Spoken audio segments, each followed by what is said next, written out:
In the fall of 2012, 19-year-old Faith Hedgepeth was living her dream.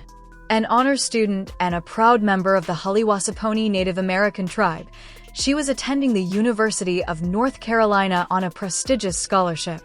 She hoped to become a pediatrician.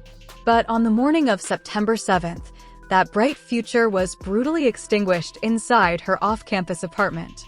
What followed was a decade-long mystery filled with a cryptic note, an eerie voicemail, and a mountain of DNA that matched absolutely no one on the police's radar. The timeline of Faith's final hours is a chilling progression into a nightmare.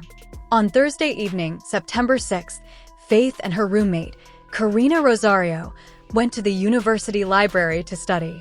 Around midnight, they headed to a local nightclub called The Thrill. Security footage captures them leaving the club at 2:06 a.m.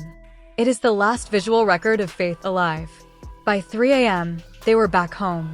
Minutes later, a downstairs neighbor heard 3 heavy thumps, like furniture being overturned. Then came the texts. At 3:40 a.m., a strange text left Faith's phone to an acquaintance named Brandon, reading, "Hey B, can you come over here please? Rosario needs you more, You know, please let her know you care." 3 minutes later, a one-word correction was sent. Then, Brandon replied, asking who was texting him. He never got an answer. At 4:25 a.m., Rosario left the apartment to get a ride from a friend. Believing Faith was fast asleep, she left the front door unlocked. At 11 a.m., Rosario returned. When she entered the bedroom, she found a horrific scene. Faith's body was wrapped in a quilt, covered in blood. An autopsy revealed she had been beaten to death with an empty rum bottle. But the killer left a bizarre calling card. Next to her body was a note written on a torn paper bag. It read, "I'm not stupid. Bitch. Jealous." Handwriting experts noted the paper was completely clean of blood, meaning it was written away from the struggle. Was it a message of pure rage or a calculated red herring? Naturally, investigators looked at Faith's immediate circle. Attention turned to Rosario's violent ex-boyfriend. Faith had recently helped Rosario get a protective order against him, and he had allegedly threatened to kill Faith.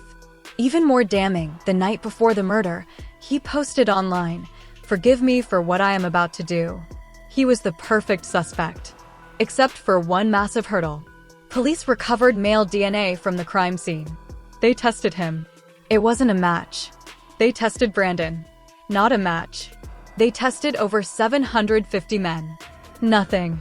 Years passed, and the case grew cold. But then, an eerie piece of evidence leaked, a pocket dial voicemail recorded by Faith's phone that night. Audio experts who enhanced the recording claimed they heard Faith crying for help, a female voice saying, "I think she's dying," and a male voice responding, "Do it anyhow." Experts believed it was the actual audio of the murder. Police, however, insisted it was just loud background noise from the club. For nearly a decade, the trail seemed frozen. Until September 2021. 9 years after the murder, police made a stunning announcement. They arrested 28-year-old Miguel Salguero Olivares. He was never a suspect. He wasn't an ex, a friend, or even on the original list of 2,000 interviewees. He was caught entirely by chance after a routine drunken driving arrest. His DNA was entered into the system, and it was a perfect match to the crime scene. His palm print was also found on the murder weapon. In late 2024, prosecutors amended his indictment to include charges of first-degree burglary, rape, and sexual offense. As the legal process moves forward, a decade's worth of questions still linger. How did a stranger end up in that unlocked apartment on a random Friday morning? The full story is finally unfolding in a courtroom, but after 9 long years of silence, the ghost in the DNA finally spoke.